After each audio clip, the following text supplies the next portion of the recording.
Thank you for going on this journey with me. Viridian, the Green Guide, written by Clouds. Read by Distracted by Books. Chapter 120. Whatever It Takes. Why is that called the Hell Test? Izuku asked as he put down the pencil. Or was that the warm-up? Nedzu smiled.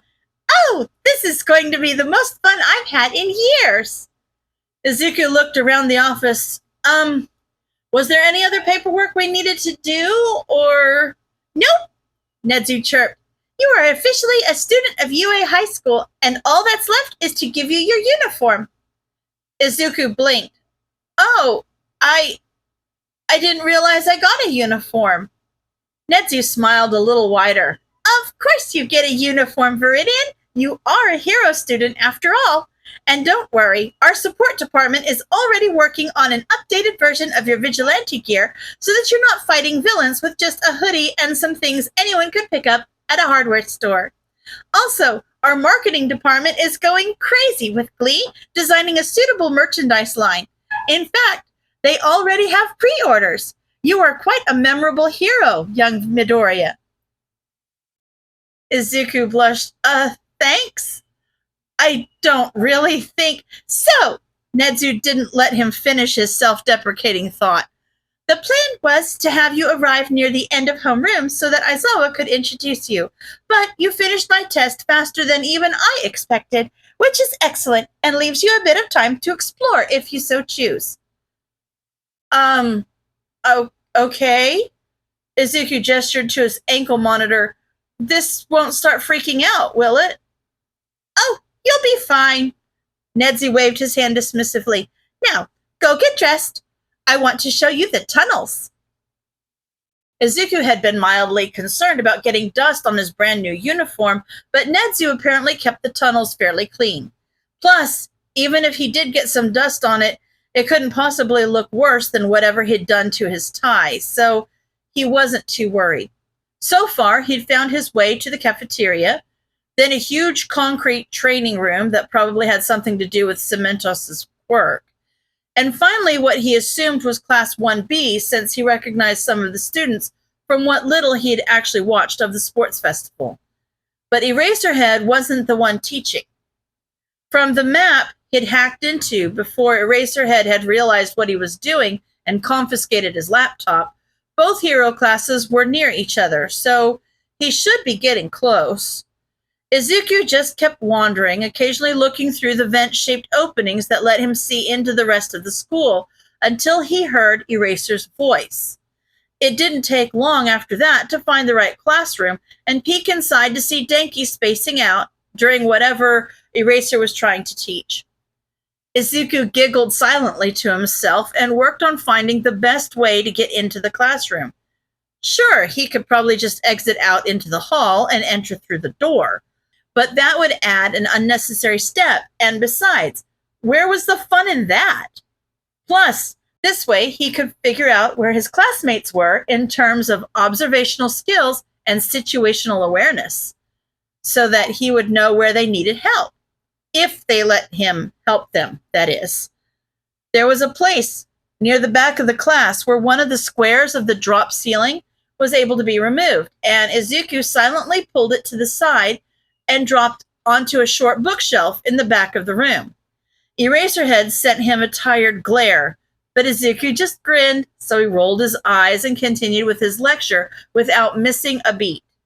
Shinso saw the look on Eraser's face and followed his eyes to the back of the class, doing a double take when he saw Izuku, but he and two students who both seemed to have quirks that affected their hearing were the only ones who had seen him drop in. Izuku smiled mischievously and held a finger to his mouth. The girl with long earlobes glanced toward Eraser before shrugging, probably figuring that if their teacher wasn't doing anything about the intruder, she didn't have to worry about him either. It only took Shinso and the other guy a minute to come to the same conclusion, and Izuku almost laughed as he turned to return the ceiling tile to its proper place. But laughing would have given him away, so he stayed silent and sat cross-legged on top of the bookshelf and waited for the other students to realize he was there. He couldn't help smiling when he saw the expression on Kacchan's face as he glared at Eraserhead. It was like he knew something was up, but couldn't quite put his finger on what it was yet. Denki was still obviously staring out the window, which Izuku thought was more cute than anything else. But he was still going to have to give him a hard time about it later. Izuku looked around at the other students and froze when he saw Shoto Todoroki staring right at him with an unreadable expression on his face. Izuku gulped. Did Todoroki know that he was kind of not really responsible for his dad's death? Sure, when they'd met yesterday, Hound Dog had said they were going to work on Izuku's guilt surrounding all the people he'd allowed to die on his watch. But even if it wasn't his fault, he still had a hand in it. Though, considering what had come out during the investigation about Endeavor's abusive nature, maybe Todoroki wouldn't care that much. He'd probably care a little bit more about his brother having to take the fall for Izuku's interference during the sports festival. It hadn't been Izuku's decision to label Dabi as the main vigilante of the incident, but he really hoped that Dabi was at least somewhat okay with being a hero. He'd have to apologize for that at some point. He gave Todoroki an awkward smile and an even more awkward wave, but for a long moment there wasn't any reaction, which made Izuku half wonder if he was actually going to die today. Eventually, though, Todoroki broke the world's most awkward staring contest and turned back to the front, making Izuku breathe a sigh of relief, which, of course, was when Kacchan finally whirled around in his seat and glared straight at him. Apparently, when Auntie Mitsuki had told him that Izuku had been arrested, Kacchan's only response had been, "About damn time." So that was a thing. A big part of him that was still stuck in middle school had been terrified that Kacchan would destroy him as soon as he had learned that Izuku had been accepted to UA. But maybe it was a testament to how much things had changed that he'd just huffed and challenged him to a spar. It was exactly what Izuku had always dreamed of when he was a little kid, and he couldn't quite wrap his head around the fact that Kacchan was treating him as an equal. But he couldn't quite help hoping that he'd have time to get used to it. And who knew? Maybe someday he'd actually be able to accept Kacchan's apology for everything that had happened when they were younger. Kacchan's glare slowly morphed into a smirk, and Izuku couldn't help hesitantly smiling back as Kacchan turned back to the front. Izuku looked around the room again and frowned. He'd been here for a few minutes already, enough to do some serious damage or get a significant amount of information if he'd been an enemy instead of a new student. But still, only a handful of his new classmates had noticed him. They would have to work on that. Otherwise, they would be in for a rude awakening when they finally went out into the world of heroism and started fighting real villains all the time. Eraser seemed to think the same thing because as soon as he finished his lecture, he sighed deeply. Shinso, Jiro, Todoroki, Shoji, and Bakugo, you all get extra credit. Izuku focused hard on not giving himself away as the rest of the class exploded into protests. Denki had practically fallen out of his seat at the announcement, and one of the students, a girl with pink hair and skin, had jumped to her feet and started yelling, "That's not fair! We've all just been sitting here listening, so why do they get extra credit and not the rest of us?" Because if I were a villain, the rest of you would be dead, Izuku spoke up from the back of the room, making everyone who hadn't seen him yet whirl around in their seats. You really need to work on situational awareness with your students, Eraser. Izuku sat back as the class exploded and couldn't help giggling when he realized Eraser was hiding a smile behind his capture scarf. Apparently, his students had needed this lesson. Well, Izuku was always happy to help. Kacchan was laughing his head off, and Denki was smiling so widely his cheeks must be hurting by now. But most of the class was, to put it mildly, losing their minds. No one had tried to attack him yet, though, which Izuku was both grateful for and disappointed at, because they really should be trying to do more than yell, considering that, as far as they knew, Izuku was an intruder. So they had some work to do, but Izuku was more than used to helping heroes. Eraser let the chaos go on for about 30 seconds or so before rolling his eyes and activating his quirk. Within seconds, the entire class was dead silent, and Izuku instinctively reached for his notebook. Can you feel it when your quirk is erased? What does it feel like? Is it physical or more mental? Do you still feel your quirk, or is it totally gone? What about slow down, nerd? Kachan yelled, if you want answers, you gotta wait for us to hear one question before you move on to the next 5, you idiot. Izuku chuckled awkwardly and rubbed the back of his neck. Sorry, Kachan. It's a sense of emptiness. All heads turned towards Sue as she answered, it's weird. Yeah, Denki grimaced, kind of like nails on a chalkboard. Why are you asking? Ida asked suspiciously. Are you somehow immune to Aizawa's... Aizawa cleared his throat loudly to call the class's attention back to him. Are you here to learn, or are you here to gossip? Because if you're just here to waste time, I can arrange for you to have a lot more time on your hands. Are you done? Good. Izuku sat at attention alongside the rest of the class as Eraser glared at them for a moment, then nodded. Class, this is your new classmate, Izuku Midoriya. Immediately, a dignified girl with a ponytail shot her hand up. Excuse me for asking, sir, but how? Shinso had to prove himself by doing well in the sports festival to even have a chance at getting in, and was only offered the spot because Hagakure dropped out. Yeah, a guy with black hair and large elbows spoke up. It just doesn't seem fair. We've never even seen this guy before. And yet, he managed to sneak into our classroom and none of you noticed. Shinso smirked and leaned back. Plus, from what I heard, he was pretty busy during the sports festival, so I think he gets a pass. Denki snorted, and Izuku shot him a panicked glare that only lasted half a second before turning to the rest of the class. Well, I, don't really deserve to be here, but, I'll try my best. Shut up, Izuku. Kachan rolled his eyes. If Eraser had had his way, you would have been here from day one. Plus, you fought more villains than all of us combined, so don't even start on your I don't deserve to be a hero bull. Kachan, Izuku turned to glare at Denki, who was turning red from how hard he was trying to hold back his laughter. Thanks! Stop laughing! Denki just shrugged. Sorry, Izuku, but he's kind of right. You definitely deserve to be here. And Sarah's totally wrong when he says nobody knows who you are. Everybody here has seen you. Well, videos of you, but same difference. Izuku shrunk in on himself slightly as he watched the rest of the class exchange confused glances. Was it too late to run away? The tracking anklet would be tricky to work around, but if he disappeared into the tunnels, he could probably hide from everyone except for Nedzu for long enough to disable it somehow. Did Nedzu like him enough to let that happen? Izuku was pulled from his panic by Eraserhead addressing the class. Kaminari is correct. While you may have never met Midoriya, you have heard of him. Class, meet Viridian, the newest entrant in the Vigilante Rehabilitation Program.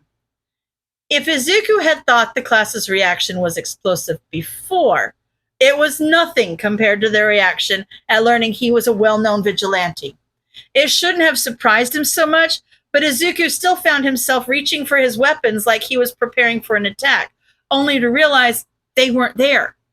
He could have told himself that he was safe here, that this was school, not a villain fight, and that his classmates weren't going to attack him at the slightest provocation. But that would be illogical. Izuku had been to school before. He knew being attacked, even in front of a teacher, was still 100% on the table. He shrunk in on himself a little bit. Was Yue actually going to be any different? Eraserhead seemed to sense his panic and activated his quirk again. Viridian has already proven that he is very capable in taking down villains and doing other work normally associated with heroism, but he has yet to prove that he can do so legally. I trust the rest of you to be good examples for him and listen to his advice. Remember, he has more experience than you, so use that resource wisely. Eraserhead blinked and Ida raised his hand. Sir, does him being a vigilante have something to do with the fact that he is apparently immune to your quirk? Izuku froze. He really shouldn't have gotten so caught up in analyzing Eraser's quirk, but he'd seen Denki and Kacchan and Eraserhead, and they all knew, and Sue knew too, and she still thought he was cool, and he guessed that a part of his brain had just forgotten that other people were around who didn't know yet. And why had he let that slip? Denki caught his eye from across the room, and he gave Izuku a sympathetic look, silently offering to say it so that Izuku wouldn't have to do it himself. Izuku only hesitated a second before sending him a jerky, grateful nod. Denki nodded and grinned as he addressed the class. Nah, that doesn't have anything to do with being a vigilante. He's just quirkless, so he doesn't have anything to miss. Makes it even more badass when I go full out in a spar and he still puts me on my back every time. Izuku half expected the class to explode again, but they didn't. Instead, they went dead silent, and every single person stared at Izuku like they were expecting him to contradict what Kaminari had said. Out of the corner of his eye, Izuku noticed Kacchan tensing like he was getting ready for a fight. And if he didn't know any better, he would have sworn that Eraser was doing the same. But that couldn't be right, so Izuku ignored it. A couple people seemed angry or disbelieving, but mostly everyone just looked confused and a little shocked, which was probably an understandable reaction. That was until a short kid with purple hair spoke up. Why would they let a quirkless freak in here? Oi! Kacchan growled. He doesn't need a frickin' quirk to whoop your ass. Mineta. Eraserhead cut in firmly. Detention. And a 5-page essay on quirk discrimination. What? Mineta screamed and started sobbing. But Eraserhead glared at him harder. Do you want me to make it 10? Mineta shook his head frantically, and Eraser huffed. Good, you're learning. Lesson number 1 about being a hero. Never underestimate your opponent. Every villain who has made that mistake with Viridian has regretted it. Izuku stared at the floor as Eraser let that pronouncement sink in. But all he really saw was All for One. Sure, there had been other villains that had underestimated him, but All for One was the only one that had ever realized Izuku was quirkless. He hadn't lived to actually regret it, though. After a long moment, Shinso groaned, This is ridiculously unfair.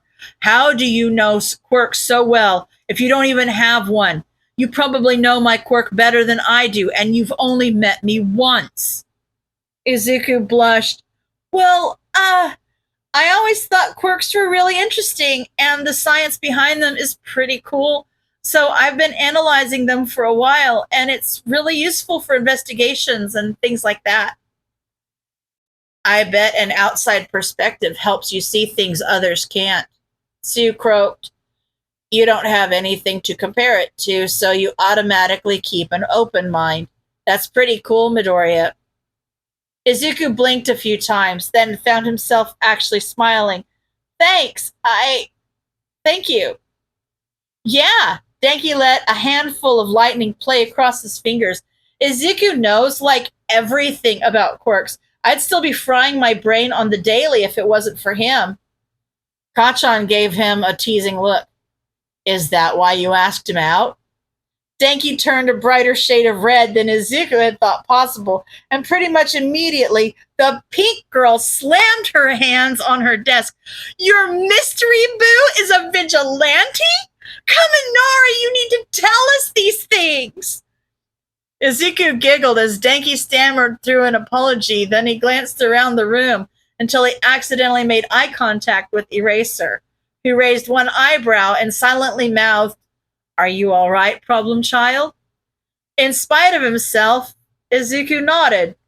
Sure, he still had depression and problems with being confident with himself, but he also had people in his corner. He'd practiced running away from his problems for so long now, and he'd gotten pretty good at it, but Maybe it was time to start fighting them head on like a true hero. And if there was one thing he'd learned since his first night as a vigilante, it was that he would do whatever it took to save people. But this time, he was including himself. End of story.